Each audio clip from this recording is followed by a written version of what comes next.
Hi everyone, it's NonnaGrace. I'm going to do a video on keto, and I was tagged by Rich. Let me get his name correct. I was tagged by Rich on the Keto Mechanic Fueled by Fat Home. Now he tagged me in this tag on keto.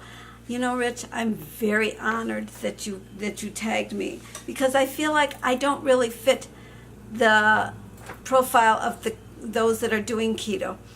My whole story is a really different story than most of the people that are out there doing keto, but you know, I do keto, and my way is probably a little different than everybody else's, but I will answer the questions, and I really thank you for even thinking of me to do this tag, because sometimes you feel like because you're not the stereotype of that subject, you don't fit in. Well, I'm glad you fitted me in, because it makes me really happy. Well, I'm going to get my coffee, because I really would like, I just made myself some coffee. Now, the coffee that I made is not true keto coffee either, because as you all know, I took the sugar out of my coffee. I don't put any substitute sugars in because I don't like the taste of them. So what I have done is I have found a protein powder that is extremely low in carbs. And then I pour enough coffee in there, so it's really like 2 cups. I took their scoop out and put a half-size scoop in, so I'm really getting half of what is supposed to be a serving.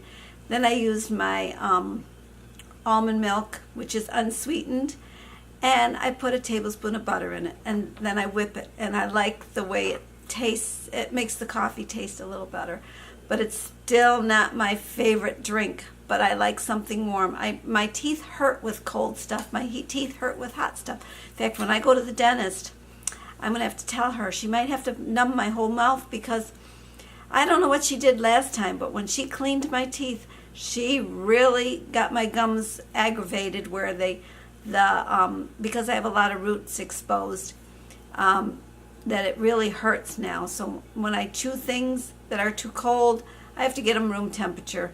And when I brush my teeth, I've been using the Sensodyne toothpaste to try to numb them, but it's still not doing it. Well, let's get into the keto, okay? First, I'm going to have my coffee. So if you want to get a cup of coffee, go right ahead, get yourself a cup of coffee. I'll be right back with my story. Now, the first question that I'm asked under this tag is, is your family part of your eating healthier plan? Well, you know, my husband, he is eating very, very, very strict keto. I don't. But yes, my family is. When my family comes to the house, they don't bring anything that they know I can't eat. But when the kids come, they bring a lot of stuff that I can't eat. And they ask me if I want some, and I say no, thank you to them, but thank you for asking. And it's not something that Nonna likes, so I just don't indulge. But my family is very, very health conscious. They have always been health conscious. And so even when I was growing up, my family was health conscious, and my brothers and sisters are very health conscious. But they do eat a lot of foods that I don't eat now.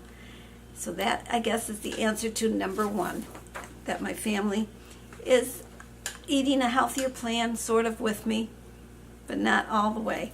Okay, and the next question was, who is your favorite keto doc and why? Well, the people that I listen to is Dr. Mindy Pelz, P-E-L-T-Z, and Dr. Bosworth, Annette Bosworth. Dr. Boz is how she goes by. I like listening to them because it gives you the woman's point of view. A lot of the other doctors are men, and what works for men might not work for women, and they give you a little bit different view of the ketogenic way of eating, so I like to listen to them. That is probably why I listen. Now, Dr. Mindy has a voice that I'm really not crazy about the sound of her voice, but I do watch her. And Dr. Boz, she's got a very, very personable person. She's very personable. And she reminds me of a 1950s person because of the way she wears her hair and the pearls on her neck. She just reminds me of back in the day kind of person. but I like both doctors. Question number 3 are, what are my favorite keto books and why? Well, I've only got 3 keto books, and one of them was, I've got them here. I've got from Dr. Berg, and I've got his little book that came with it. I've got Keto Clarity by Jimmy Moore. This one I got from Rich. He actually sent me this book. I have read from cover to cover. My husband's read from cover to cover. We've loaned them out, and they've come back, of course. And I also like this one with Leanne Vogue, but I haven't really read it. I kind of skimmed through it. And she's got a lot of recipes in here, but that's something that I don't really, I maybe get ideas from them, but I don't really cook any of these foods. And her book follows, if you've listened to any of her videos, you basically have heard everything that's in the book because she does it in her videos. So those are the books that I like.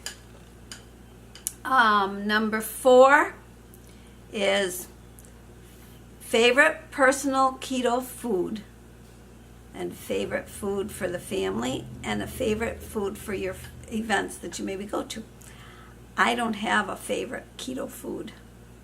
I don't. The only thing I do eat every day is my provolone cheese and my string cheese. Most of you say provolone. That's why I kind of stumbled there. I call it provolone. That's how we've always said it. And family food, we eat a lot of chicken. And party events, whenever I go to, now that's where I'm different from everybody else.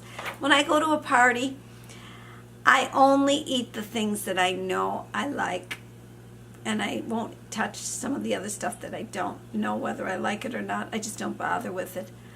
But it's not always keto foods, so I do different.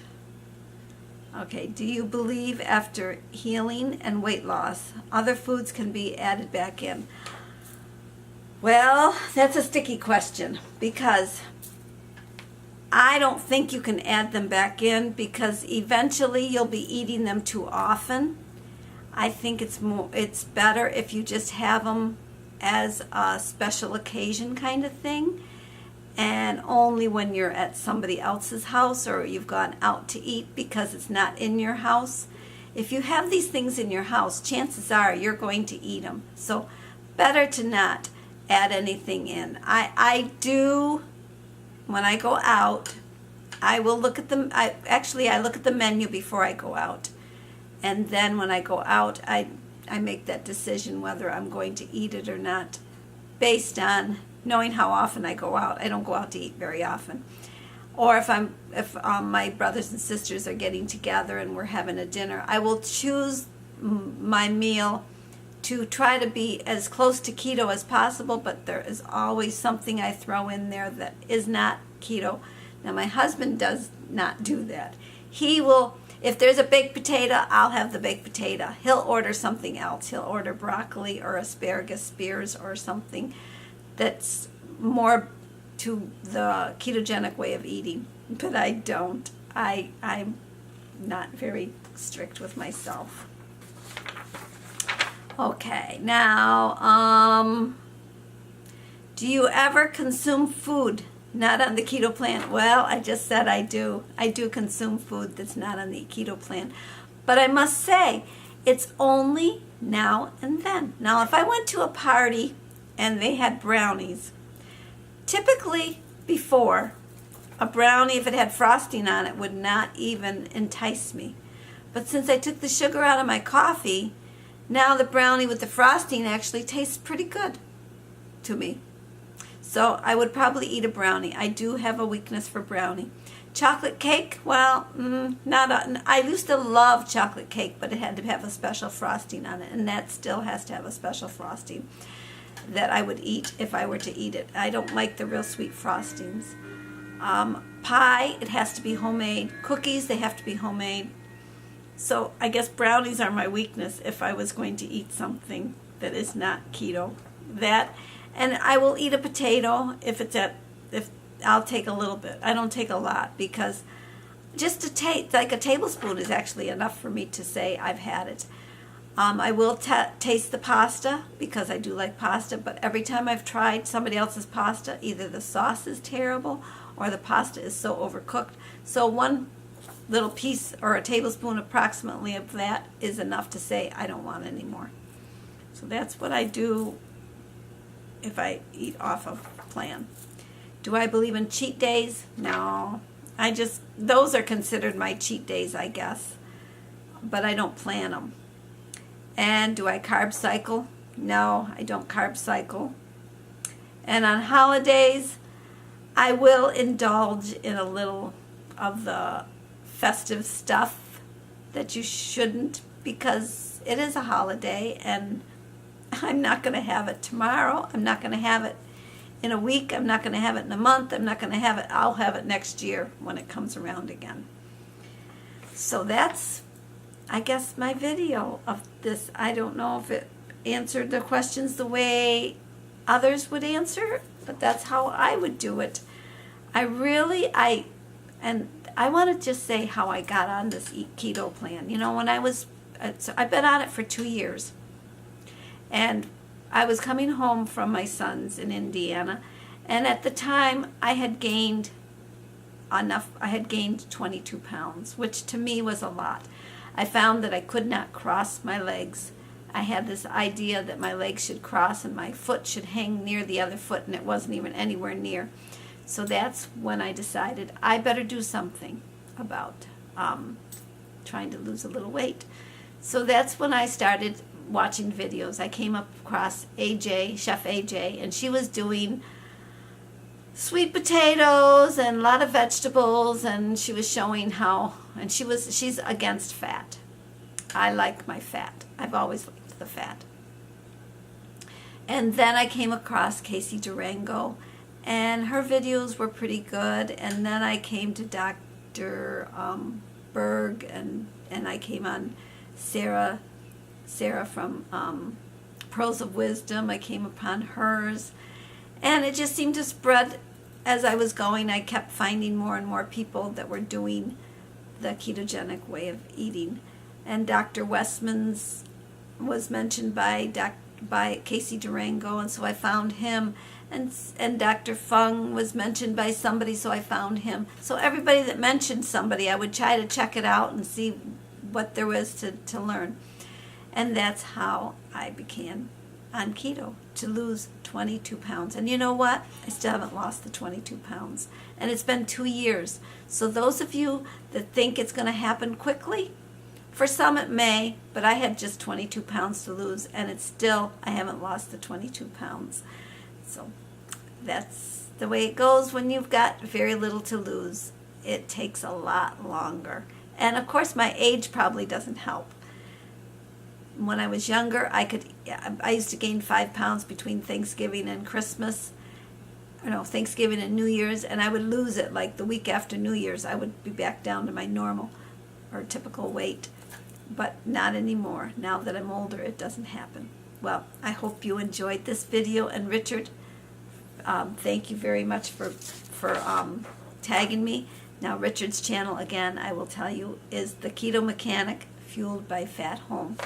And he's if you want some really good information, he fills you in with the statistics. He's got a lot of good knowledge in his head. He's young, but he's got a lot of good knowledge.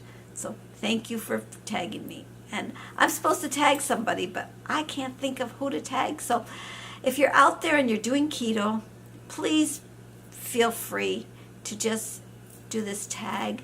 I will put the questions below in the informational part, so you can copy and paste them. That's how I got mine. And hopefully you do this tag. So thank you very much. Bye.